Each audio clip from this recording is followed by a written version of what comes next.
So we ended up with all them. I can remember a story, but you might have heard it years ago. Well, we know them like the back of our hands. So Terence had a girlfriend, he might still have her, actually, called Kelly Scroggins.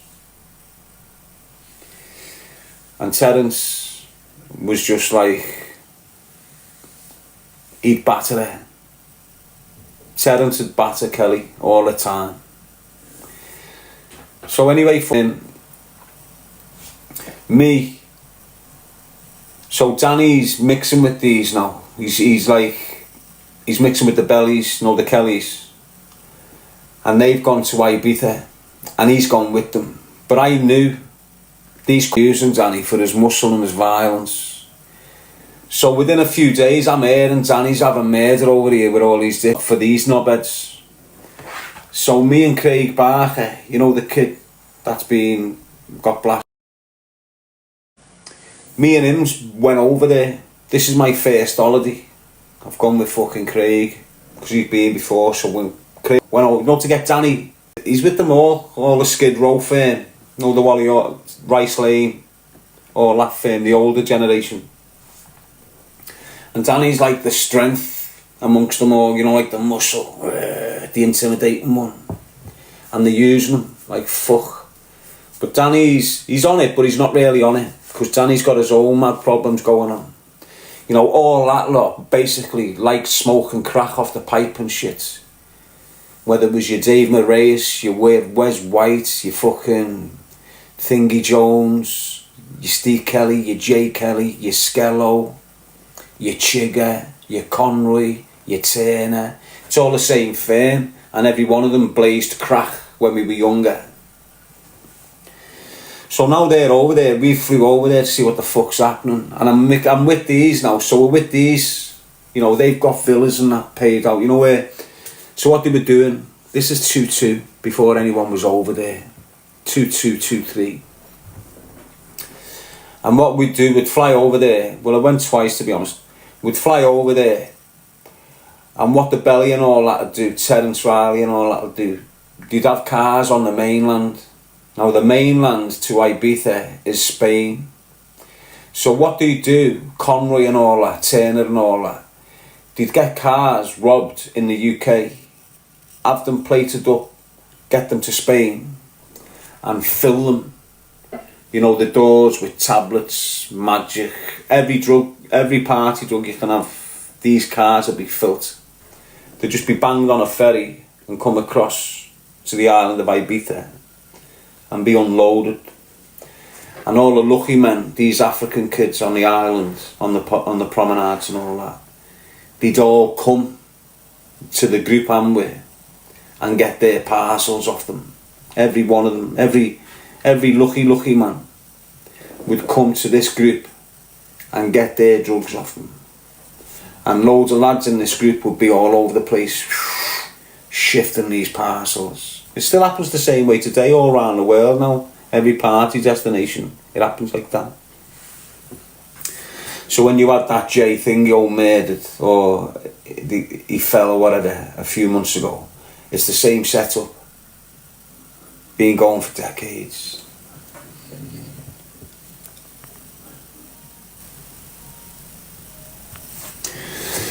So we're there, and it's like a weekend now, and at these times the island weren't developed. There was only certain people getting there and understanding it at that time. Now it's fucking rammed and it's overdeveloped. Back then you could tell the difference. You had your big clubs a little short distance drive away, and you had your West End, which is one big road of clubs. You had your Sant Antonio, which was over here somewhere, and then the West End, which was over here, and then everywhere else was barren, other than having a few villas. And in the same place you'd have like the Belly and all that, but then down there you'd have Skinny, you'd have Casey, you'd have these kids from Garston and Speak. Mick Casey, boss kid Mick Casey back in the day. Hello! So I was, because I knew Skinny and that from the White Peas, I knew all of these, I knew them all. So I knew them, and then these had friction, but I was okay. Do you get what I'm saying? So we're on this West End for the night and we're going out for a bevy. You've got some other kids there, you know, some Manchester kids mixing with us. Cooper. Paul Cooper. He was a decent kid, but I don't know whether he turned scatty with me later. But anyway, there's a squad of us and we're all marching down the West End. There's like 15 of us. And as we're going like near the top of the West End, walking down, we come out of the little apartments, going down the West End to get drunk and, you know, have a party. And coming up is an Irish rugby team. Yeah.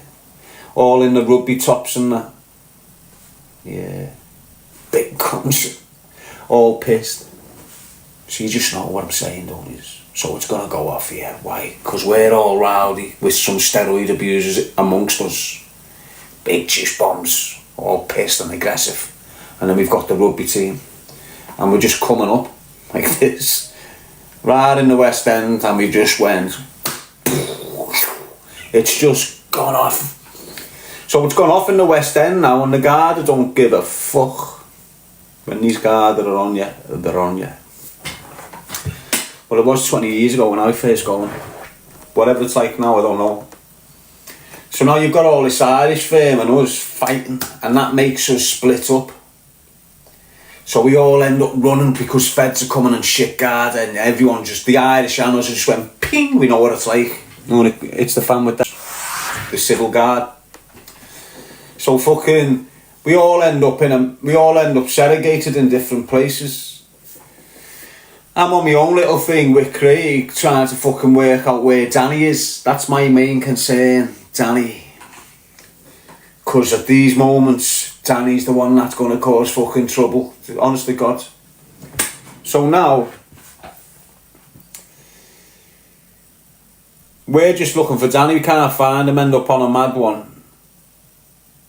Danny's been mooching for the Kelly and that. When the apartment couldn't find him, nowhere to go, ran up. So he's been walking around looking for them.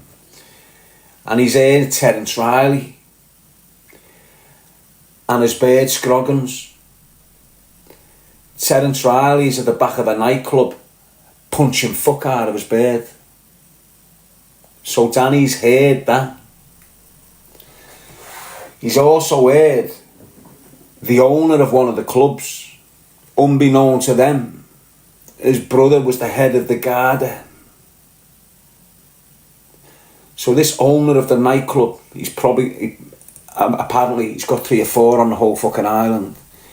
His brother was the head of the civil Garda, you know, the police. So now Terence is fucking banging his bird behind us, you know, hitting him, making him scream and cry.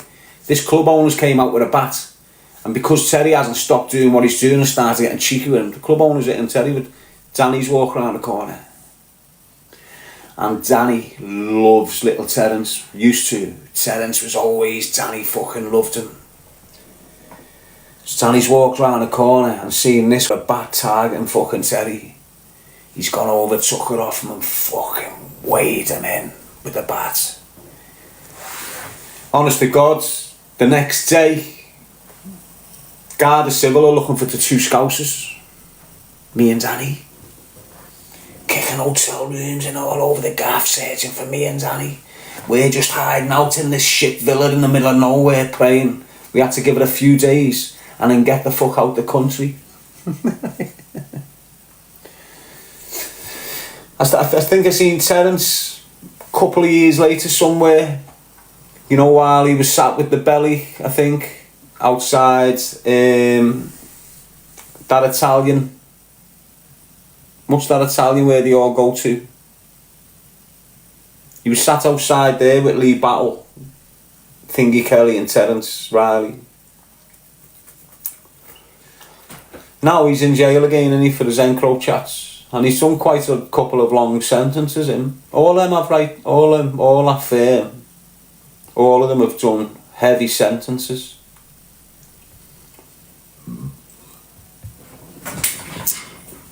San Carlos, that's it, yeah.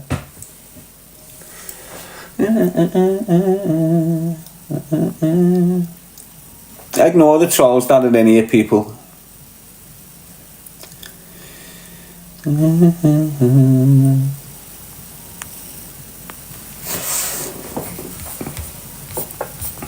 Yeah.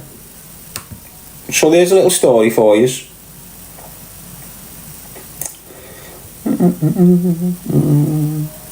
Craig was shot dead 6 months later or something. The kid that went to Ibiza with, you know, young Craig.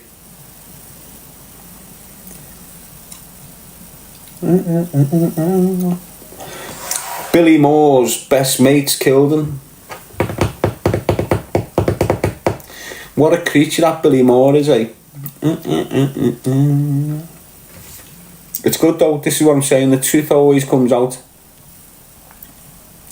Won't be long before, you know, the truth about this, well, it's coming out now, isn't it? People are starting to see through that Billy Moore now for what he really is.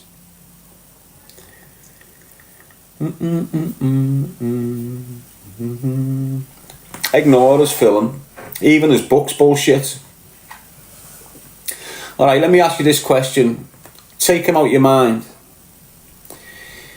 If you've got a fucked up man on drugs and he goes and takes himself to an area of the world that's rife with paedophilia, what would your first indication be of that man? Why have you gone there? Why did you go there? And what was you doing there? Do you get what I'm saying? So Billy Moore's real story in Thailand is his real allegation of why he went to prison. Ask him to get the paperwork out. Doesn't matter where you are in the world, you get paperwork. And if you're this, you know, you're keeping your paperwork. So what was that first offence? Do you understand what I'm saying? What was your first offence to get jail in Thailand? Yeah, we know you give us this mad shit and that, but what was it, lad? Come on, be honest. We know that you like sleeping with ladyboys. You admitted it, well, partially, didn't you, kid? We also know that you was blagging you as a teacher at some schools in Thailand, wasn't it? You know, you were running classes as if you were some sort of teacher, don't we? What happened, what offence did you commit to get put into prison for you to become this big, notorious Thai boxer?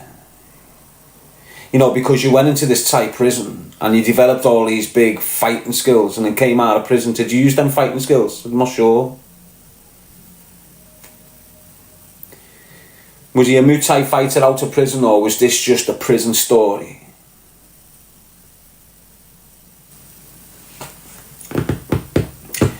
So again, there's going to be loads of things about these little weird creatures that are going to start coming out soon. Slowly but surely. It's took a long time to expose their untruths, hasn't it? Not on me. I had no untruths from the get-go. I told you everything about me from the fucking get-go. They never. And that's their downfall. Why? Because they've manipulated and lied and deceived the way for years. And them lies are now starting to come out. And when you project yourself to be this big, honest, truthful, believable individual for years, and then all of a sudden there's just facts everywhere, you're ruined off it. Whereas if you come out from the get-go and just be 100% truthful with all the facts, there's nothing hidden, so you can't get ruined off it later. See the way these have tried to ruin me, like I'm dishonest? They can't do it. Why? Because I've stuck to the truth. You see these rats now, because they all fall out, they start tripping each other up and that. Because there's that many lies, they can't remember what lies they've told. So when they get asked on it, they shut up. And that shutting up is just like a denial. So the fuck now, aren't they? So if you look at this Billy Moore, I've always known him to not like Muslims. And he's hid it well. He's hid it boss, you know, over the years. But in the last year, he's slowly exposing himself. Why? Because he's money orientated. So now he's got to come out and go to the places where he always goes. It's like Sean Atwood. I knew he had a little problem with that community, but not as deep as it was. Do you understand what I mean? And then when you see him being the personal editor to Paul Golding at these fucking Britain First events, you think, wow, what the fuck, mate? How have you hid that for so long? You know how they really feel? So let's look at Billy Moore. As I say, look, I've got a right to speak about him. It's not like I'm clickbaiting. If you go and look at Billy Moore's YouTube channel from the year 2018, you will see how shit all his content was until he targets me. It's all there, it's evident. You know, he was coming at me alongside these. Why? Because of the Moors. It's coming apparent now.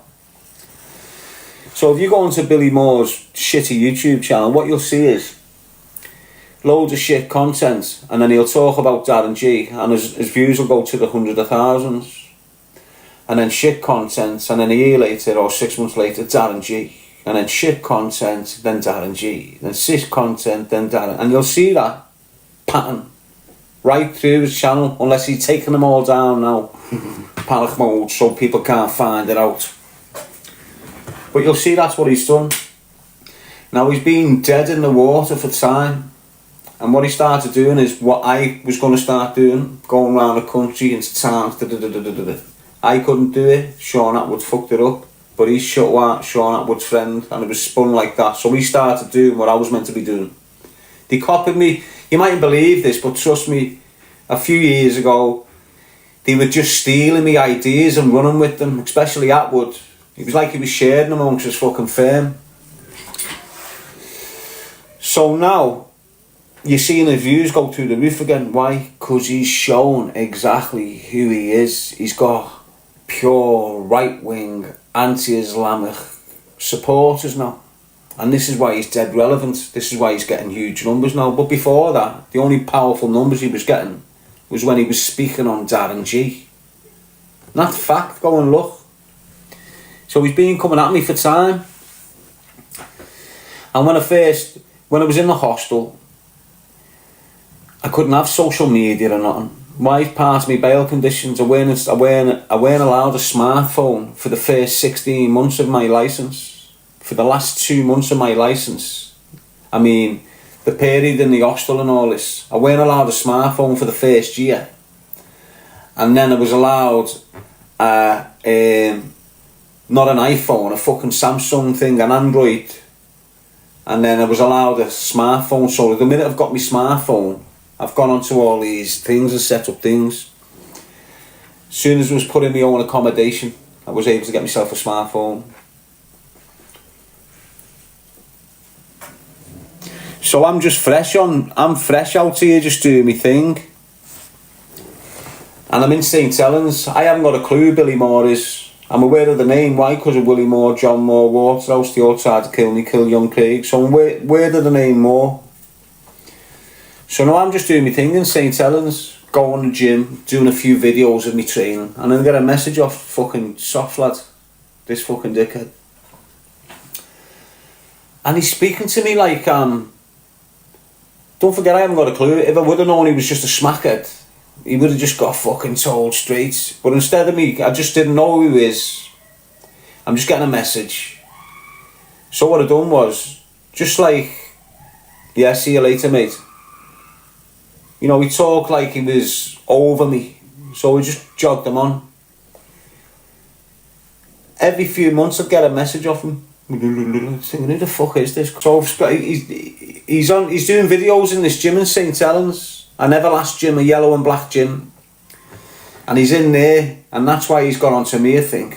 This is what I'm thinking. He's only got onto me because we're in St Helens, we're both Scousers, so this is what I'm thinking. But I've jogged him on just like I did the stalker at the time. Don't even come near me, don't want to know. So I'm doing my thing. And then all of a sudden, he's just coming at me in mad ways. he's starting to speak like a little bit negative about me. He's questioning how I'm delivering the knife message. There's not to me, to his audience. He's saying the knife message I've got is dead powerful, but Darren's the wrong man to deliver it. So this is where they're starting to target me message, but I'm still thinking it's his own prerogative. I'm thinking it's his own little thing against me. I'm thinking to myself and I'm saying to people on my... what have I done to him? Why is he targeting me alongside these? He's a Scouser. It's upsetting me more that I've got Scousers. This is what I'm saying. It's upsetting me more that I've got Scousers targeting me alongside this Scottish knobhead. Because he aligned with English dead tight and was coming at me. So I've always wondered why is they fucking coming at me. And then like 2-3 years ago, he's come out and said, oh, I've had a problem with Danny G in the past. I've had a bit of a problem in jail with Danny G. Now, I'd said this a couple of years before to loads of people, and he was denying it. And then all of a sudden, bang. So then I've thought then, that's why the cunt's being targeting me, because he's got a problem with Danny from prison. And this is what I firmly believed. So I've just pushed it aside and let him crack on, and he's still come at me. He's still mixing with the people that target me. He's still, you know, fucking antagonising shit behind the scenes, dropping messages, no, like a stalker type tactic. It's what he's like, fucked off the coke and that. And then the other day, yesterday, I think there's some kid called Kharled from the South End. I think he's a pro-Palestine kid, Scouser. Well, he's not even a pro-Palestine kid, you know, he's just a pro-fucking life kid. And when he sees his fellow people being slaughtered in this part of the world, he's coming out and having a shout. Now, he's done a podcast. And on that podcast, for the first time, I've heard, people have even asked me over the past, is Billy Moore related to Willie Moore and Porky Moore? And I've said no, he doesn't go near them, there's absolutely fuck all to do with them. But unknown to me, from the get-go, he's been in with them. Why? Because he used to buy his crack and smack off Porky Moore 15 years before. He used to score a smack off Porky Moore and Karen Moore on the Easby estate. That's where Billy Moore used to fucking get his crack and smack from, off them. So he's been out mixing with this Porky Moore from the get-go. So him coming at me for years hasn't been because Danny done him in prison. It's been because he's a good mate of Porky Moore. And he's got Porky Moore attending these protests with him and shit. Not good that for me, people. But now it's nice to know. This is why the truth's going to come out about him now. Do you understand? It's all... I haven't started. I've done a part 1. I haven't even begun to write the cuff. Do you understand what I'm saying? I'm seeing this, what's coming now, as part of the English and the Sam Walker thing. You know, it's the same thing that's coming my way. That's why I've only done a part 1. There's 2 ways they're coming at me now. It's that way, but it's also using... They're trying their hardest to get their hands on a girl that's been in a relationship with me. Trying their hardest. They're working now on Alora's mum. They're working on Alora's mum right now. You know, trying to get her to bend, sending her messages, do you know he's having an affair? I'm not even with her, so it's not harsh for her. But they're trying to break her down now, because I'm not here going, I'm not with her. Like, they're seeing that as an opportunity, like we've argued and broke up, when in reality, we've pulled apart due to the situation and the circumstances. There's no animosity, there's no hatred, there's no violence towards me woman. Do you get what I'm saying? But that's the angle they're coming at now, the English and that. They're trying to get a previous relationship to make me look like I'm a woman beater. Or I'm a bad boyfriend to women. When you know what, hand on heart, if these women are honest, whoever they're approaching, if they're honest, they'll tell you the truth about me. And I don't need to explain or proclaim myself to be whatever. I know what type of man I am. And so do the women. Every woman I've been around since I've come out of custody will tell you exactly the same. But alone. He didn't take no shit and he was great with the kids. And that's probably what you learn, if they're honest. He took no shit off me and he was great with the kids. Yeah, so don't get your shit in a twist, mate. Doesn't matter what they come at me with. They can't challenge me. Why? Because everything they could have challenged me on, I'd already told you about. There's nothing in my closet.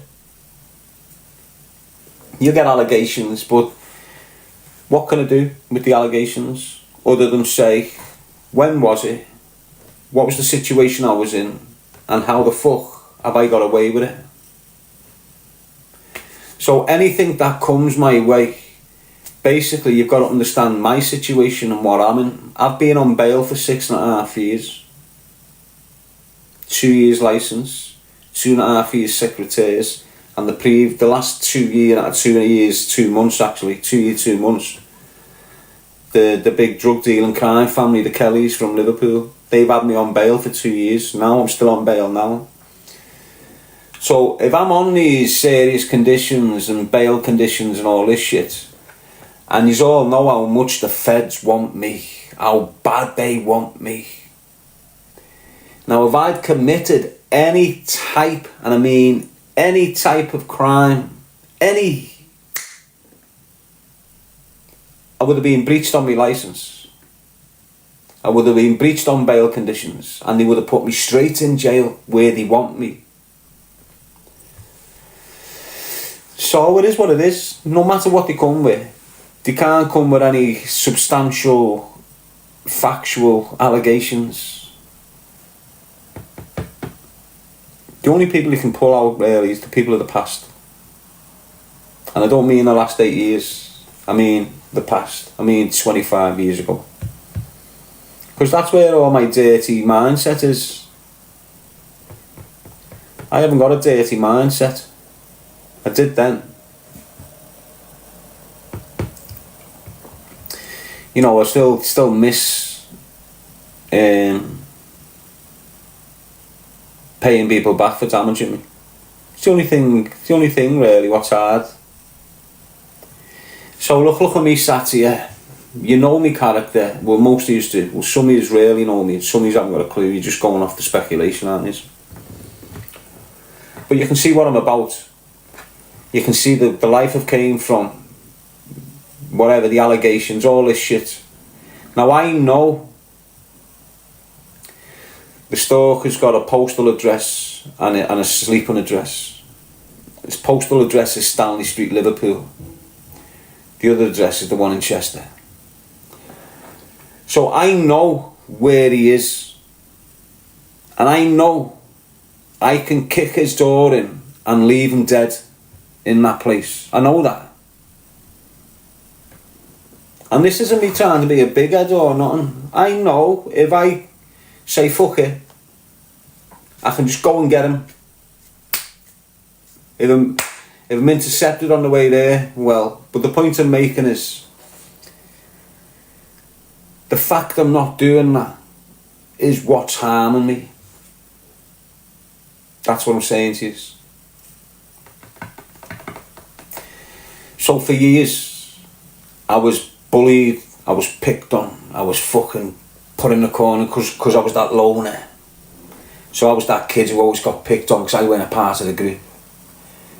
But that sort of thing, when I'd go home to me ma crying, she'd slap me up and tell me, well, you better fucking snap out of it and hit one of them. So it took me months and months and months before that advice came to light, and I've snapped out and coughed for one of them and made them all shit themselves. Now all of a sudden, these people who I'd been shit scared of all my childhood, they're now, I've seen the shit scaredness in them. off what I've just done. So in my mind, when people are doing this shit to me to show everyone else not to do it to me, I'd make an example. So growing up, right through my teenage years, through all the white peace systems, you've got to have that mindset in the system. You can't sit there and let a kid chin you and walk away. You've got to deal with him on the spot. If not, get him before he gets you. So this is my mindset. So going through my life, my way of dealing with dickheads is to shut them up straight away with this or whatever. Do you get what I'm saying? Now here I am for the last 8 years, having, and I mean, listen to what I say here, a complete and utter fucking idiot, perverted, dirty nonce called Sam Walker, targeting me like the police, like he's trying to provoke me, like he wants me to come out and commit an act of crime so the feds can just go. So that's been most of my battle, not coming out, getting the stalker, not going down to Herbert's front door and breaking his jaw, not going to English's mother and shattering him on his step, not going to Danny Christie and putting a bullet in his knee. These are all the things that I've had to restrain myself from doing. Do you understand what I'm saying? I've had to stop myself, and that's where most of my damage is coming from. Why? Because that's changing my reactions to what I've normally done. All these social media fucking dickheads. Do you understand who these are? They're lucky they've got social media, mate. They're lucky I'm on it. They're lucky I've got social media. Honest to God, mate. If I weren't able to come out on here and vent the shit that was going through here, I would have come off here and practically committed the shit that you were hearing coming off my fucking mind, mate. Straight up. Straight up. Go on, lad. Keep on spreading that. Keep on saying that on repeat. You're nothing like me, mate. Nothing. And I'll go so far as to saying, fuck David Regan. He's a dirty, dying fucking drug dealer anyway. Deserved everything he fucking got. Straight up.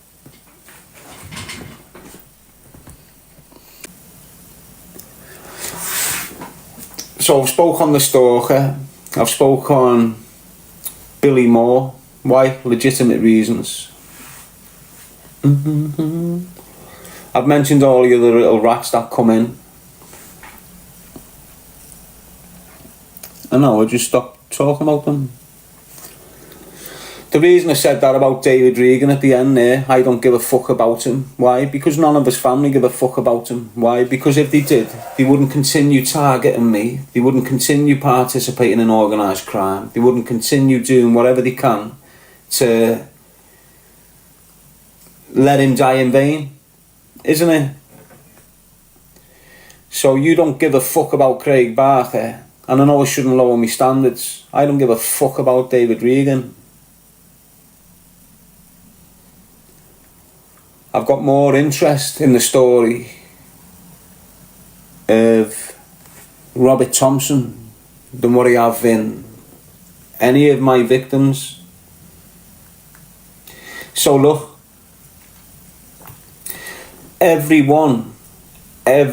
single one, even when it came to me burgling, it was either a corporation or a drug dealer. Do you understand what I'm saying? Every one of my victims, right through my criminal life, was always a criminal. Always. You might have the ripple effect where the legal members of society are feeling the fear and the insecurities of my action. But directly, not one of my victims comes from the real world. Every one of my victims comes from the dirty world, which is the criminal world.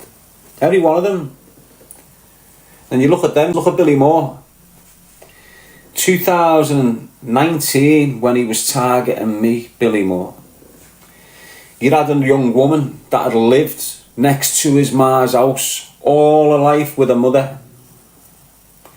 Her mother passed away, and to get away from the bullshit, the daughter decided, I'm fucking off for 7 days. Had the funeral and fucked off. This is the story I'm getting. The facts in the Echo, they always lie. They always like to cater for their people. You know, like the stalker, they cater for them. They make the crime sound a lot lenient, where if it was me, the shittest crime will sound the severest. If you get what I'm saying to you. So Billy Moore, when this young girl's lost her parents and she's fucked off on holiday, what does Billy Moore do? Well, he first jumps in the back garden, from his ma's garden over to this girl's garden, and robs from the shed. And he takes a few valuable items from the shed, fucks off, sells them, scores his crack, gets back in his ma's, smokes it. Because he realises she's not back and she's not in, he goes then and burgles her house. Takes a lot of items, but then a neighbour gets on it. Doesn't get on him, but for him to style and manipulate the neighbour as if he weren't involved in the burgle, he's went and said to, come on then, I'll come in with you, as if he's not the burglar. So you've got another neighbour now inquiring why his neighbour's house is being burgled, and you've got Billy the neighbour who's burgled it speaking now to the neighbour who's concerned, saying, okay, well, let's go in and see if anyone's in there. So when they've gone in there, Billy, knowing where the items was, has sneaked off from a fella and took a load of jewellery. Now this jewellery was very, very important to this young girl. Why? Because it was her mother's jewellery, and her mother had just passed away. This is Billy's neighbour, a young girl just lost her mum. 2018 or 19, not that far away. He's robbing houses and taking cherished mum's rings, chains. That's fact, it's not lying. Obviously the Echo gives a different description. Why? Because the girl was a scouser. The rat even brought jewellery into a courtroom on his day of trial or something. It'd say, here's the jewellery. All the jewellery was nothing to do with the bird. Nothing. He'd just gone round and scrabbled it. You know why he was doing it? Because he had a book coming out and a promise of a big multi-million-pound adventure. So he was just trying his hardest to get away from his jail. But he got his jail, and his film was released without him. And nothing's changed with him. You know, he's had a baby in the last couple of years, but that woman is getting persecuted off him. Persecuted. In the last year, his baby's mother knows full well what a crack addict's like. Trust me on that. It'll all come out eventually. You know, just let it be. Once it starts cracking, it pops. Do you understand what I'm saying?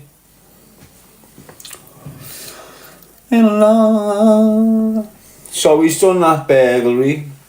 He's out and about doing his shit now. Just what's he doing? What's he doing constructive?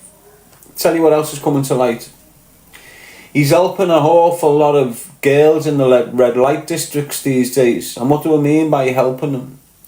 Instead of getting a story off them and taking them to a hostel to do a detox and come away from the narcotics and stop selling the body and hopefully get employment so they've got the money, what he does is takes them in his car with the money he's given them to score the drugs off his good friend Judder. You might have seen another clip with a young kid running around screaming the same thing, but I've been on that for years.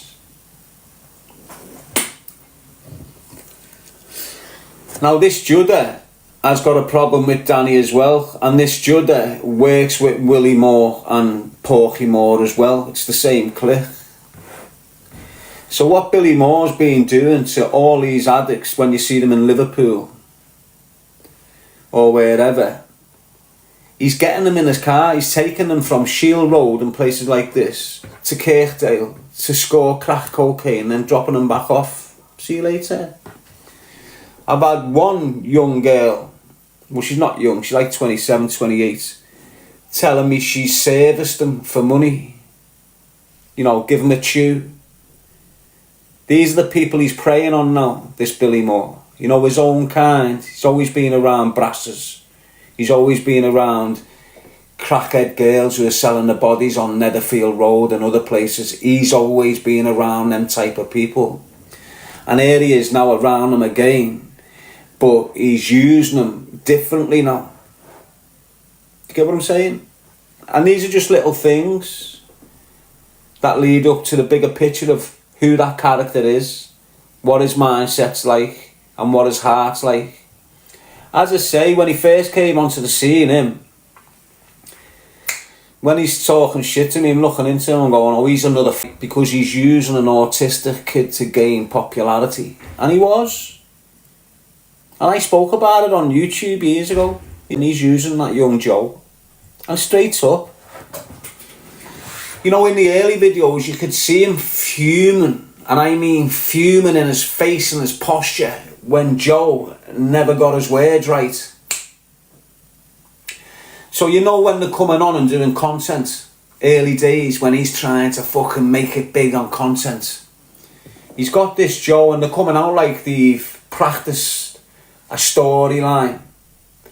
So now they're coming on the camera and Joe, this autistic kid's meant to know in this mind. Do you understand? He should know what he's doing. Having his crack rages on Joe and shit. It was all fucking evident to me. Everyone else was going, you can't say that. I'm saying what I fucking see. This is years ago. So when Joe's coming out to do this scene that Billy set up for him to do, you know, to galvanise on his autism, and Joe's fucking up, getting the word wrong, stuttering, panicking, you can see him shit scared. Why? Because his older fucking brother's terroring him. You know, you can see you got it wrong, you're cooking this up. We'll have to start again. All this sort of shit. It should be the other way round. It should have been Joe getting frustrated. It should have been Joe going, no, we start this again. But he wasn't. He was just a little timid young boy who couldn't do what his fucking uncle wanted him to do. And I was seeing it all the time. I'll put a little video out today with a little clip of Joe, and I shouldn't have, to be honest. Why? Because it is what it is. But that's a mild thing. He's probably deleted loads of it, but it'll be out there somewhere, and you can see that when you're me and you know the dynamics, I know what the fuck I'm looking at here, alright? And when I first noticed that, I raised it straight away on social media about him. Probably hasn't lived it down. Even now he's bombing around in that car. You know the car he's in?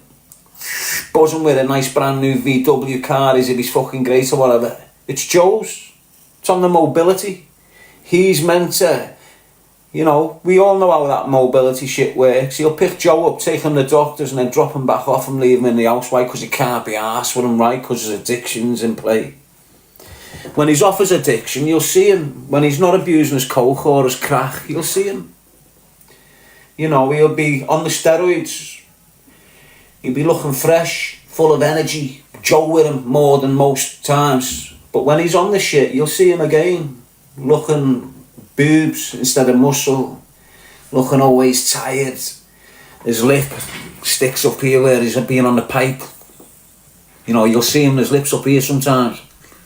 That's where he's had a mad one. Do you get what I'm saying? Trust me, lad. He's fucking ravaged off the crack and whatever he's smoking. You watch him at the weekend. He's going to parts around the country now. He's going to places around the country, mixing with the red light birds and getting them in hotel rooms and getting chews and shit while he's there. I'm just honest to God. Straight up, mate. It's only a matter of time before it all starts leaking out.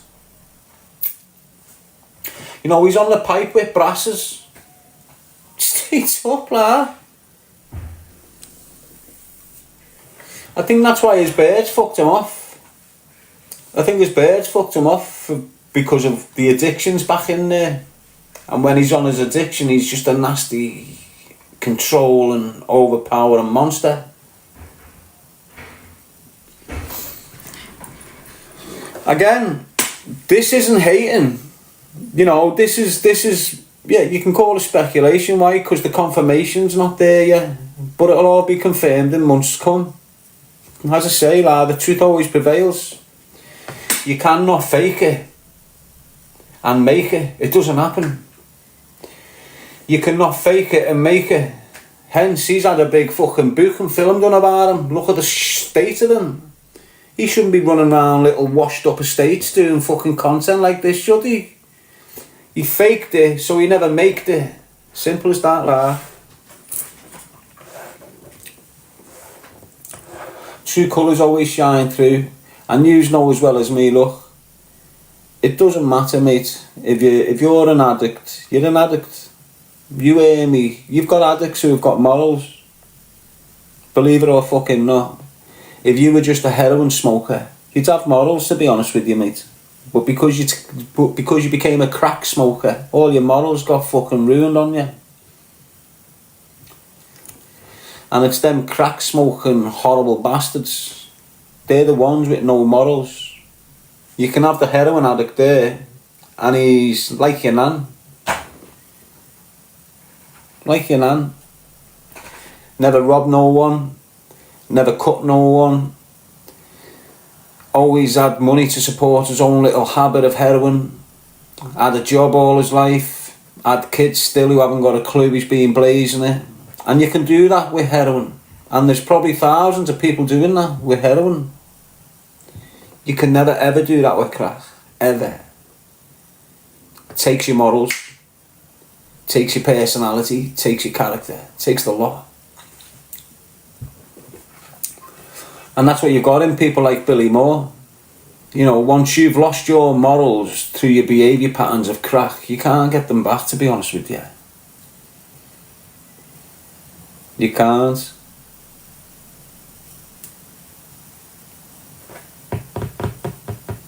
I don't think you can anyway. I don't know, because I've never licked a pipe. I've never smoked crack. Do you understand what I'm saying? So I'll never know. But I went through a madness with a brother who was smoking crack from an early age. I think Danny was around, 16 when he was given his first pipe off a rat. And it was just a madness. And he never stopped smoking crack until I sat him down when I was old enough to realise what the fuck was going wrong with us. By 19 or something, sat him down, he broke down crying. Didn't want to be on the drugs, didn't want to be on this, be on that. And it was a powerful, he'll probably remember, it was a powerful conversation, right? And I just said to him, he was going on like no one loves us. No one loves me. Saying I love the fucking bones of you, but you're never going to feel it until you start loving yourself. When you start loving yourself, you fully understand how much I love you. And he started loving himself again and managed to fuck the crack off. He weren't on the smack, Danny, just the crack. Excuse me. And he managed to stop. And he stopped it. And he was flying. But then I went to jail. That's what it was, I went to jail. And that's it, he's just gone on a fucking mad one again.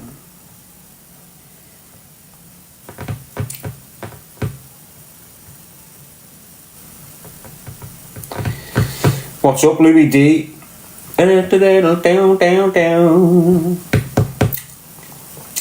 that's what happens when you become like... when you become the anchor to the addict and then you return back to the addiction. And Danny was young when he developed his addiction. Why? Because he was mixing with adults. Both of us was. Why? Because we were in the care system and not in the school system. So when all your kids are in school, we're loitering with intent for anything. Like when we got ragged into care, me and Danny, but then Danny got ragged into secure units, so I was out by myself a lot, and Danny was in a secure unit. Because Danny was impulsive and I wasn't.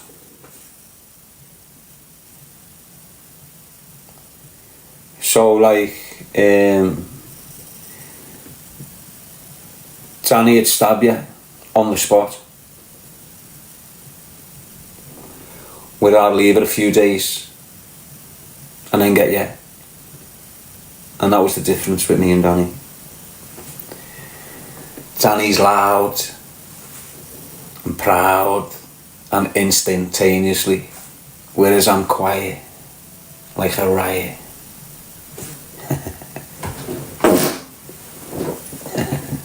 Two belters there in 10 minutes, gotta be proud of them, haven't you? When was the last time you farted like that, mate? Think about it. You haven't farted like that in a while. Why? Because you've been plugging phones since you were 18 in jail, you little fucking victim. Yeah, you know it. You got no fart strings left, lad, have you? Hey? Everyone's gooey. Mine are crisp. You heard that there like a trumpet.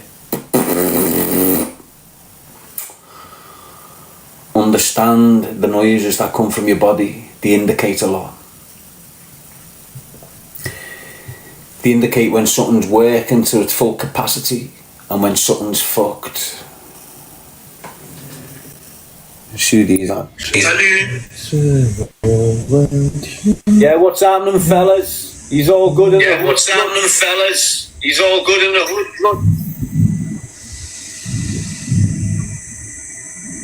What's happening? Are you good, fella? Hi. What's happening? Are you good, fella? Speak English? 你好。你好。你会说中文啊？你好，你好。Are you from? I've just been speaking Chinese there and didn't even fucking know it. Was in a conversation with me, did you see it? Absolutely fucking great, like. Yeah, I'm buzzing I can talk Chinese.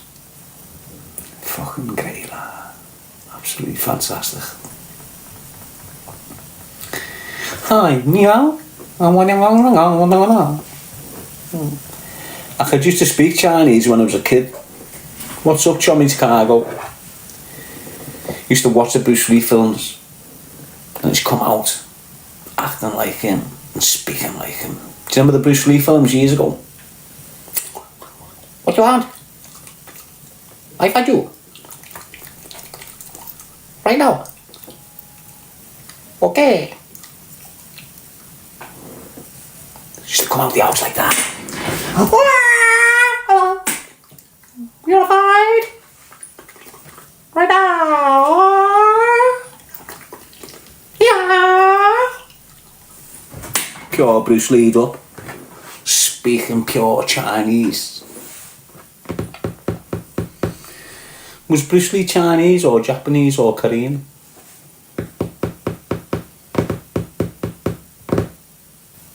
What was it? It's a low way home. Chinese. It's right, Rose, like. It's right, Tony. Jen. Tony. And so. Paul is saying Korea. Rose. Brian. Yeah, so don't think I'm just targeting people. You know, these people have targeted me for a long time. And there's content getting sent to me, like Billy Moore being around Porky more was an eye-opener for me. I've never put him with them. I've always took... It's the only reason I haven't gone after him, really. Because, like, people wanted me to go after him because his name was Moore. So I've deliberately not gone after him because his name was Moore.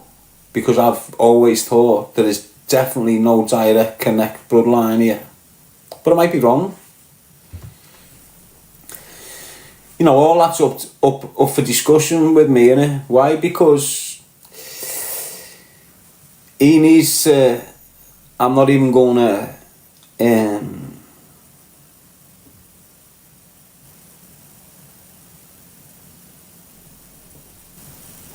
Let me put it this way. If I got Porky Moore in a room, what do you think I'd do to him? If I got Willie Moore in a room, what do you think I'd do to him? If I got Billy Moore in a room, what do you think I'd do to him? And I'll leave it there. He's put himself in that space with them people that tried to kill me. Them people that tried to kill me can't be got at. Why? Because Porky Moore's a snitch, and the minute you go near his front door, he's ringing the feds. I know that. Could have killed him years ago. Chose not to. Why? Because I'd get me wrecked off straight away. Honest, Porky Moore, every evening without a doubt, will take his shitty little dog, come out of his house, and right on the corner of where he lives, he's got a little shitty park with a path that goes round like this.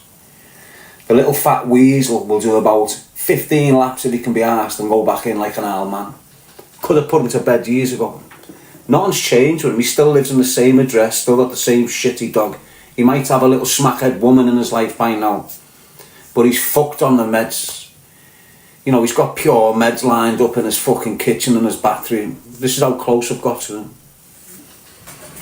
It's just a sitting duck, basically. But he's never been on social media. You know, how can a child killer come on social media? So, but Billy Moore has, and other individuals have, who are all related to this bloodline of the Moores. All of them. And when you're seeing English in Liverpool doing interviews, and he's got these mad places, who's giving him them opportunities, you reckon? Who's setting up these venues for? Don't know what was going on with Fat Fog then, but something was wrong. Don't know what was wrong with Fat Fog. Yes, Charlie, Paula G, thank you, lad. Didn't see you come in there.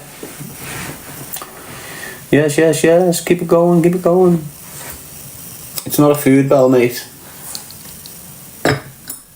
It's a reception bell.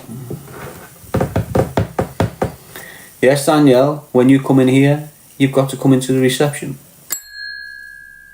When you ring that bell, I appear like a genie. A G in a bottle. That's what I am. A G in a bottle. What is your wish?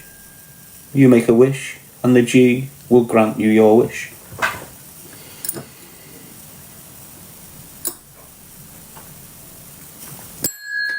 I wish upon a star.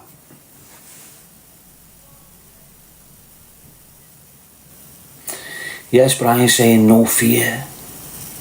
WL, you're alright, lad.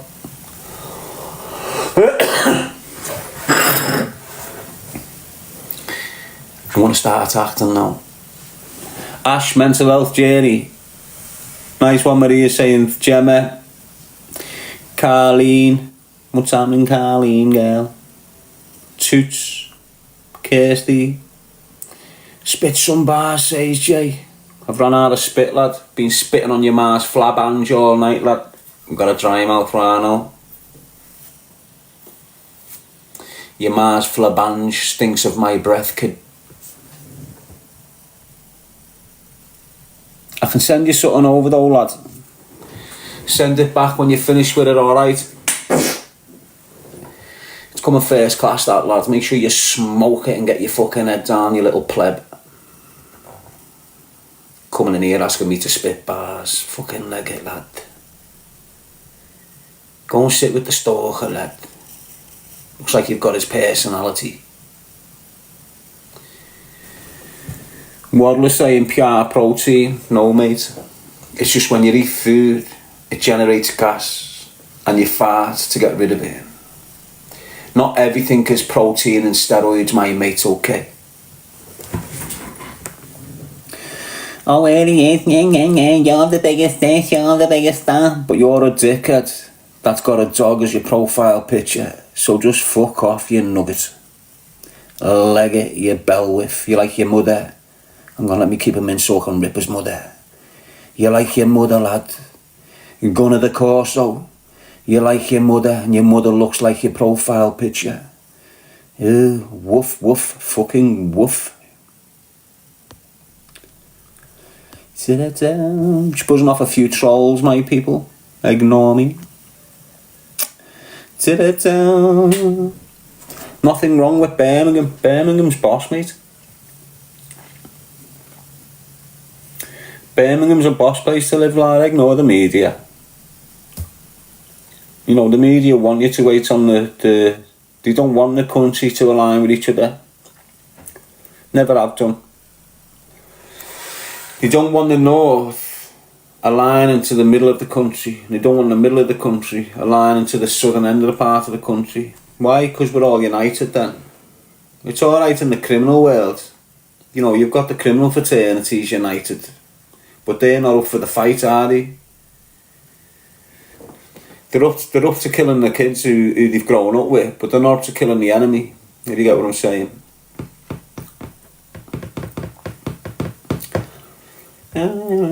But don't believe the media when you say, like, Birmingham's this and Birmingham's that. Birmingham's a boss place to fucking live, mate. There's more to do in Birmingham than you'll ever have to do in Liverpool. I'd say Birmingham's 3 of Liverpool, possibly 4. If you consider the West Midlands, it's bigger than the North. Straight up. The West Midlands of this country is bigger than the whole of the North.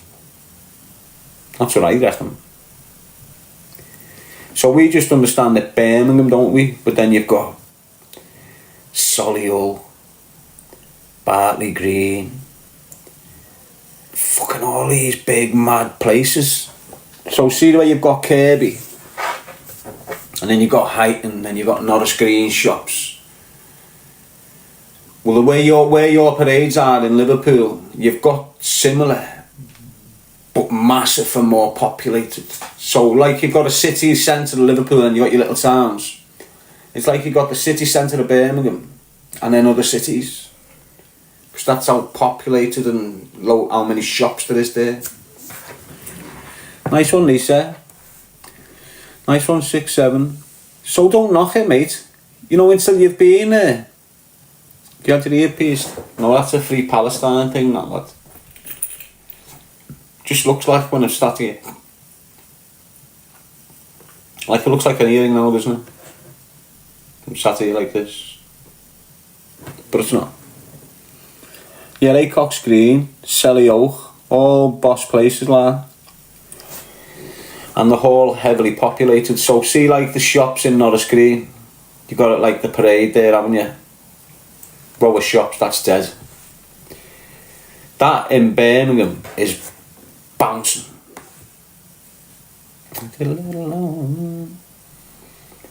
Like you've got roads in Birmingham that go on for miles, and right along the road, right, and I mean fucking look, you can get on a road in the city centre of Birmingham, get on this one road, and you've just got like 3 miles of businesses. All sorts of businesses, everything you can fucking guess is here. You know. It's only an hour and 40 minutes from Liverpool. I don't know why Scousers haven't been coming here. They have actually. Scousers have been coming to Birmingham for hundreds of years basically. It's their fault. There's a big Scouse presence in Birmingham. Loads of Scousers in Birmingham. Loads of kids born to Scousers in Birmingham. Honest. There's loads of Liverpool supporters in Birmingham. Loads of them. You know the football club.